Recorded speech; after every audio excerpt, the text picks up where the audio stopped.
الحمد لله وكفى وسلام على عباده الذين اصطفى أما بعد فأعوذ بالله من الشيطان الرجيم بسم الله الرحمن الرحيم لقد كان لكم في رسول الله أسوة حسنة لمن كان يرجو الله واليوم الآخر وذكر الله كثيرا وقال الله تعالى في موضع آخر وما آتاكم الرسول فخذوه وما نهاكم عنه فانتهوا صدق اللہ العظیم۔ میرے محترم بزرگوں اور دوستوں، معزز سامعین کرام، یہ اسلامی مہینوں کے اعتبار سے ربیع الاول کا مہینہ ہے، جس مہینے کے اندر ہمارے آقا و مولا جناب محمد الرسول اللہ صلی اللہ علیہ وسلم کی ولادت بسعادت ہوئی۔ اس تعلق سے پچھلے جمعہ کو عرض کیا تھا کہ اللہ کے رسول صلی اللہ علیہ وسلم کی اس ماہ مبارک میں ولادت ہے، تو ہمیں یہ غور کرنا ہے کہ اللہ کے حبیب صلی اللہ علیہ وسلم کی ولادت، آپ کی پیدائش اس مہینے میں ہے، اور اس سے ہمیں کیا پیغام ملتا ہے۔ اللہ کے حبیب صلی اللہ علیہ وسلم دنیا میں ایک محنت لے کر آئے تھے، ایک مشن لے کر آئے تھے۔ وہ مشن کیا تھا کہ قیامت تک آنے والا ایک ایک انسان کس طرح جہنم سے بچ جائے اور جنت میں پہنچ جائے۔ اللہ کے حبیب صلی اللہ علیہ وسلم نے پوری فکر کے ساتھ، پوری ذمہ داری کے ساتھ، پوری کڑھن کے ساتھ، پوری زندگی اس پیغام کو انجام دیا۔ تو حضور کا ایک مشن تھا، لیکن شیطان نے ہمیں حضور کے مشن کے بجائے حضور کے عید مبارک اور عید میلاد کے جشن میں لگا دیا۔ ہمیں جشن نہیں منانا ہے، بلکہ حضور پاک صلی اللہ علیہ وسلم کے مشن کو لے کر کے چلنا ہے، جس سے حضور پاک صلی اللہ علیہ وسلم نے کبھی بھی سمجھوتا نہیں کیا۔ اگر حضور پاک صلی اللہ علیہ وسلم کے آنے کا مقصد جشن منوانا اور تعریفیں کروانا ہوتا تو حضور پاک صلی اللہ علیہ وسلم کو جب کفار مکہ نے یہ پیشکش کی تھی، یہ آفر دیا تھا کہ آپ کو ہم اپنا سردار بنانے کے لیے تیار ہیں، پورے مکے کا آپ کو سردار بنا لیں گے اگر آپ کو سرداری چاہیے، اور اگر آپ کو مال و دولت چاہیے تو مال و دولت کے ڈھیر آپ کے قدموں پر لگا دیں گے، اور اگر کسی حسین اور خوبصورت لڑکی سے آپ نکاح کرنا چاہتے ہیں تو مکے کی حسین و خوبصورت لڑکی سے آپ کا نکاح کرا دیں گے۔ شرط یہ ہے کہ آپ اپنے اس مشن سے رک جائیں، ایک اللہ کی توحید کی دعوت جو آپ دیتے ہیں اس دعوت سے رک جائیں۔ تو اللہ کے حبیب صلی اللہ علیہ وسلم نے اس کے جواب میں کیا کہا کہ اگر تم میرے ایک ہاتھ پر سورج اور دوسرے ہاتھ پر چاند لا کر رکھ دو تو بھی میں اپنے اس مشن سے باز نہیں آؤں گا۔ کیا مطلب؟ یعنی مکہ کی سرداری میرے حوالے کر دینا، یہ تو تمہارے بس کی بات ہے، بس کا کام ہے، تم کر سکتے ہو، مال و دولت کا ڈھیر میرے قدموں پر لگا سکتے ہو، یہاں کی حسین و جمیل خوبصورت لڑکی سے نکاح کر سکتے ہو، کرا سکتے ہو، یہ تو تمہارے بس کا کام ہے۔ جو تمہارے بس کا کام نہیں ہے، یعنی سورج کو میرے ہاتھ پر لا کر رکھنا،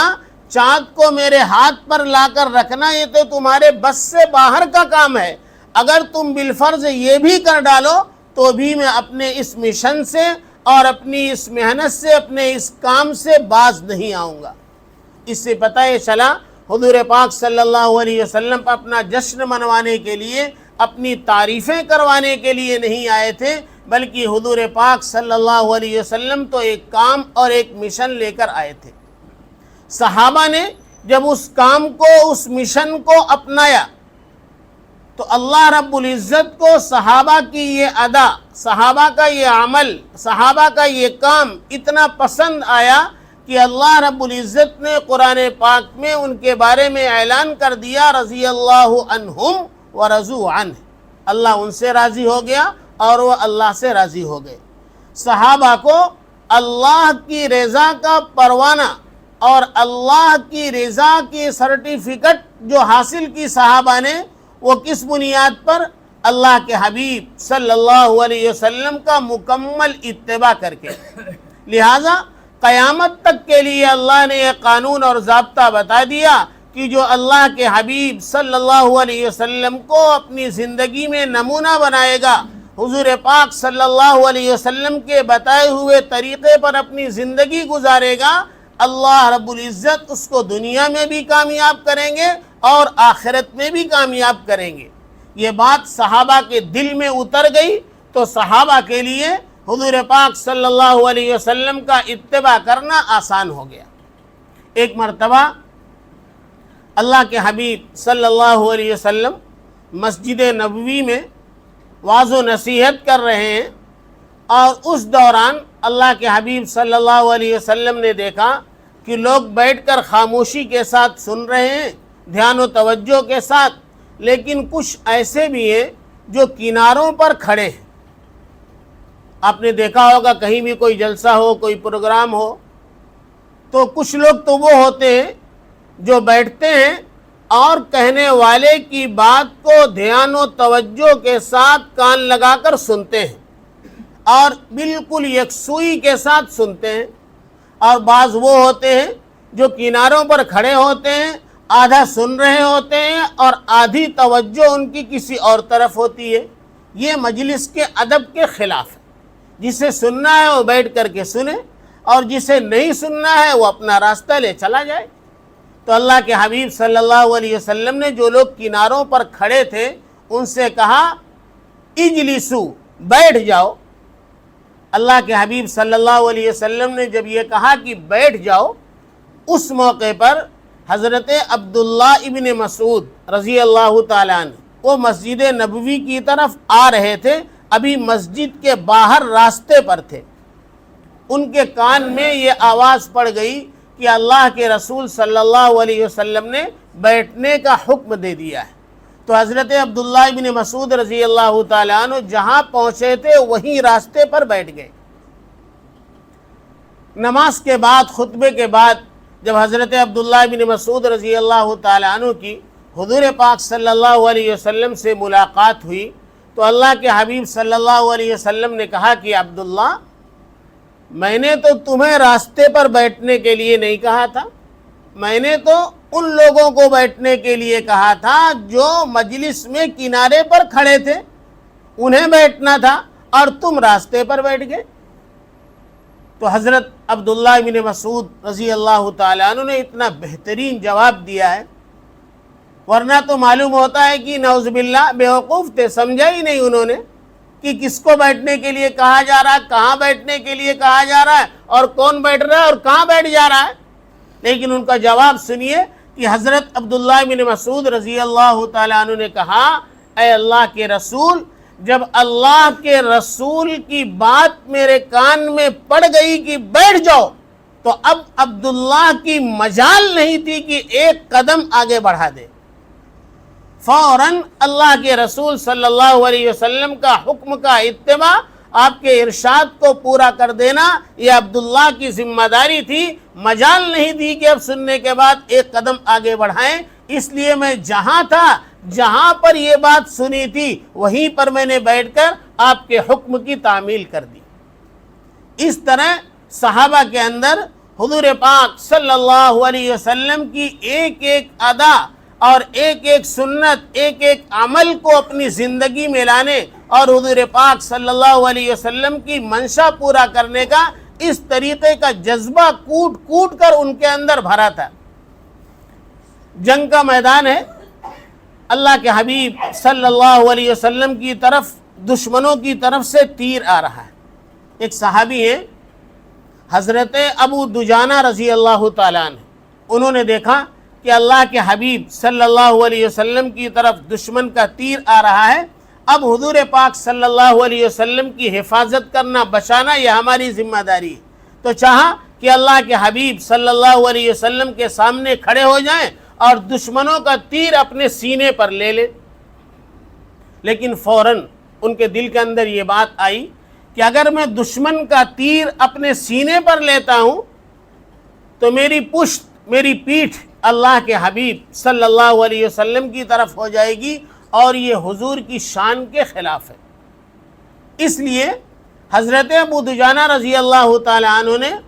حضور پاک صلی اللہ علیہ وسلم کی طرف اپنا چہرہ کر لیا اور اپنی پیٹھ پر دشمنوں کی طرف سے آنے والے تیر کو روکتے رہے۔ یعنی جنگ کا میدان ہے جہاں جان کے لالے پڑے ہوئے ہیں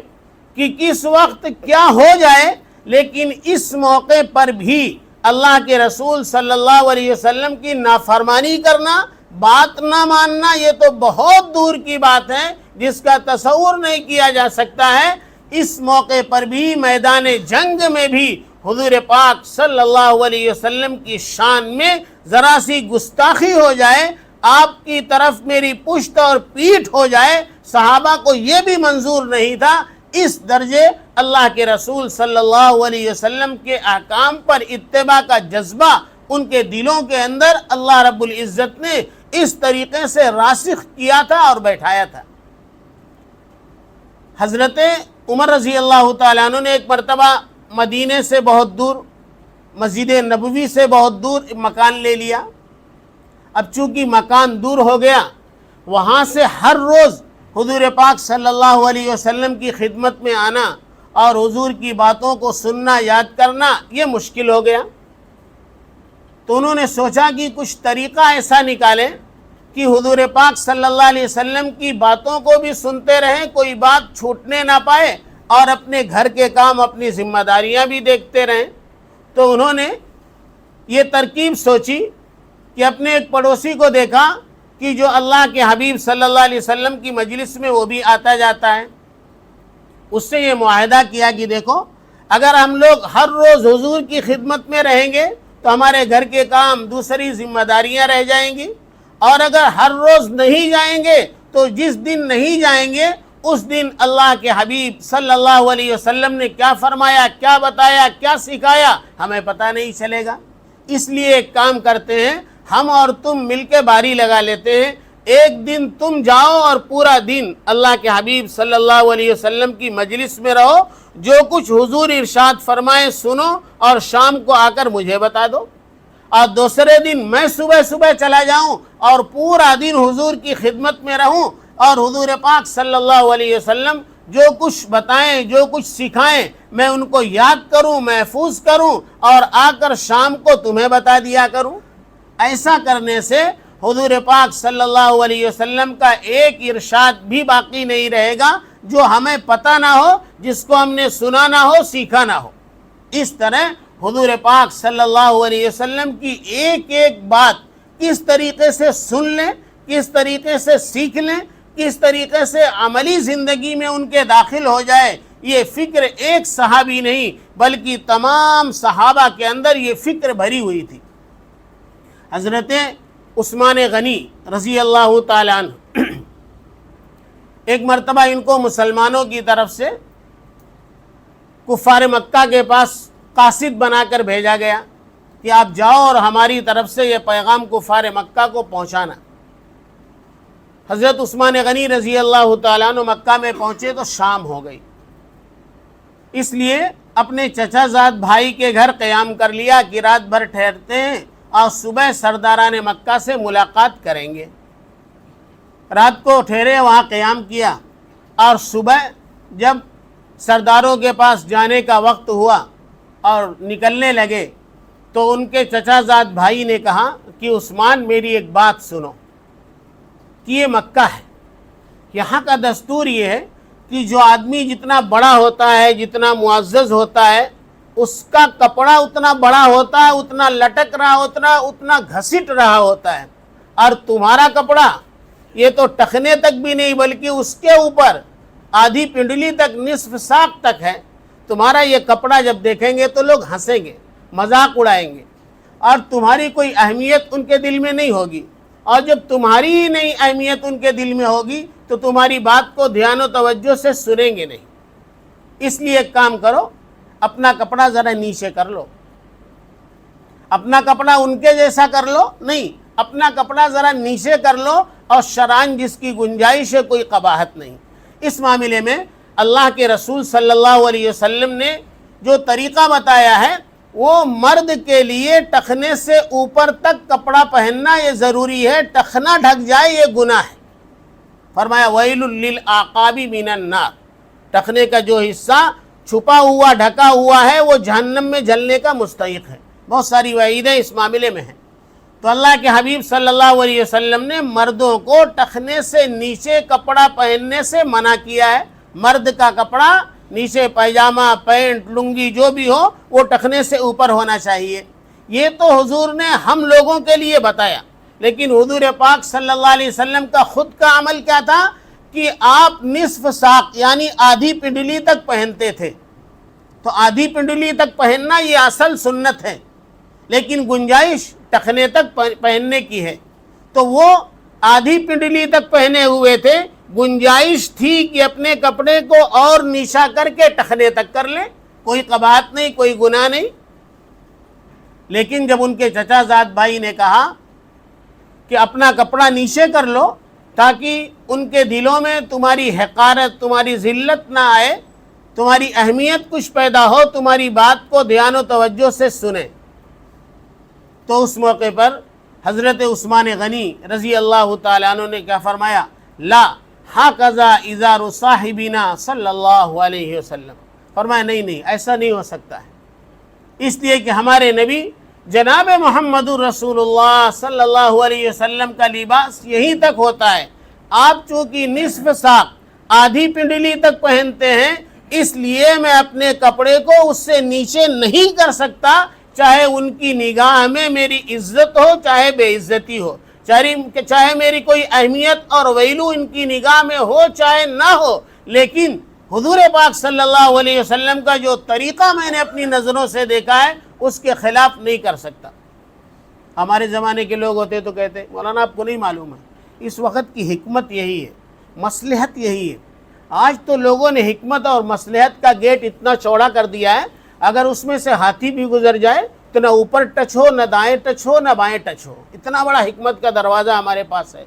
جس کے اندر ڈال کر حرام کو حلال، ناجائز کو جائز بنا لیا جاتا ہے کہ آپ نہیں سمجھتے ہیں یہی حکمت ہے، آپ نہیں سمجھتے یہی وقت کی مصلحت ہے۔ تو مصلحت اور حکمت کے نام پر ہم نے نہ معلوم کتنی ناجائز چیزوں کو جائز کر لیا ہے۔ لیکن حضرت عثمان غنی رضی اللہ تعالیٰ عنہ نے شرعاً گنجائش ہونے کے باوجود اپنے کپڑے کو ذرا بھی نیچے نہیں کیا کہ اگر ذرا بھی نیچے کر لوں گا شرعاً جواز کی حد میں تو ہوگا، لیکن حضور پاک صلی اللہ علیہ وسلم کا کامل اتباع اس کے اندر نہیں ہوگا، اس لیے انہوں نے اپنے کپڑے کو ذرا بھی نیچے نہیں کیا۔ جب حضرت حذیفہ ابن یمان رضی اللہ تعالیٰ عنہ ایران کے بادشاہ کسریٰ کے دربار میں گئے، تبھی کسریٰ کے دربار میں جانے سے پہلے جو کسریٰ کے لوگ تھے ان کو معلوم ہوا کہ ایک وفد آیا ہے ملاقات کرنے کے لیے، تو وفد کی پہلے کچھ خدمت کر دی جائے، بعد میں بادشاہ سلامت سے ملایا جائے گا۔ چنانچہ ان کی استقبال کے طور پر اور ان کی ضیافت کے طور پر کھانے کا انتظام کیا، اور یہ کھانے کے لیے بیٹھے۔ جب کھانے کے لیے بیٹھے تو حضرت حذیفہ ابن یمان رضی اللہ تعالیٰ عنہ کے ہاتھ سے لقمہ گر گیا، تو ان کے دل میں آیا کہ ہمارے نبی جناب محمد الرسول اللہ صلی اللہ علیہ وسلم نے بتایا اگر لقمہ گر جائے تو اسے اٹھا کر کھا لو، اللہ کا دیا ہوا یہ رزق ہے، اور رزق کے کون سے حصے میں اللہ نے برکت رکھی ہے، کس دانے میں برکت رکھی ہے یہ ہمیں پتہ نہیں، اس لیے کوئی بھی دانہ ضائع نہیں ہونا چاہیے، لقمہ اٹھا کر کھا لینا چاہیے۔ تو حضرت حذیفہ ابن یمان رضی اللہ تعالیٰ عنہ نے ہاتھ بڑھایا کہ جو لقمہ گر گیا ہے اس کو اٹھا لیں، تو ان کے بازو میں جو صحابی تھے انہوں نے ان کو کہنی ماری اور کہا ارے کیا کر رہے ہو، یہ اس وقت کی سپر پاور طاقت کسریٰ کا دربار ہے، اور ایسے شاہی دربار، شاہی دسترخوان پر ہم بیٹھے ہوئے ہیں، اگر گرا ہوا لقمہ اٹھا کر کھا لوگے تو لوگ کہیں گے کیسے نادیدہ قسم کے لوگ ہیں، انہوں نے کبھی کچھ کھایا نہیں، کچھ پایا نہیں ہے، تو اس لیے ہماری بے عزتی ہوگی اس کے اندر، اس لیے اس وقت اس پر عمل مت کرو۔ جب انہوں نے یہ فرمایا تو حضرت حذیفہ ابن یمان رضی اللہ تعالیٰ عنہ کی زبان سے نکلا اترک سنت رسول اللہ صلی اللہ علیہ وسلم لہؤلاء الحمقاء،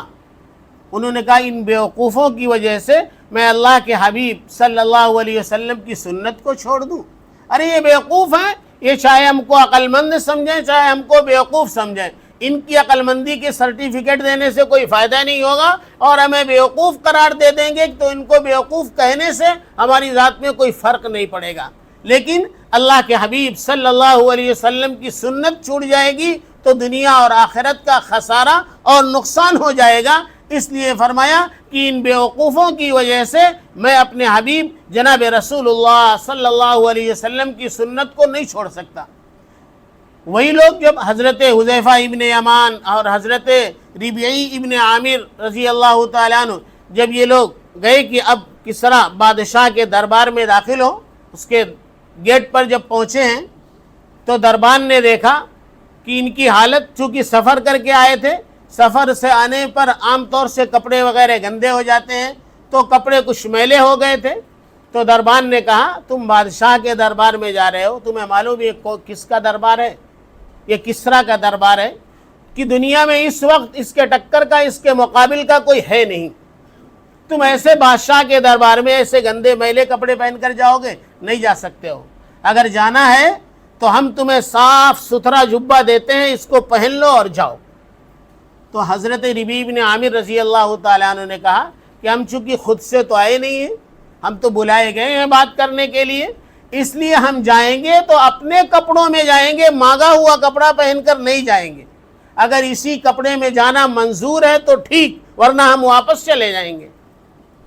یہ بات ہو ہی رہی تھی تو حضرت ربیع بن عامر رضی اللہ تعالیٰ عنہ کے ہاتھ میں تلوار تھی اور اس پر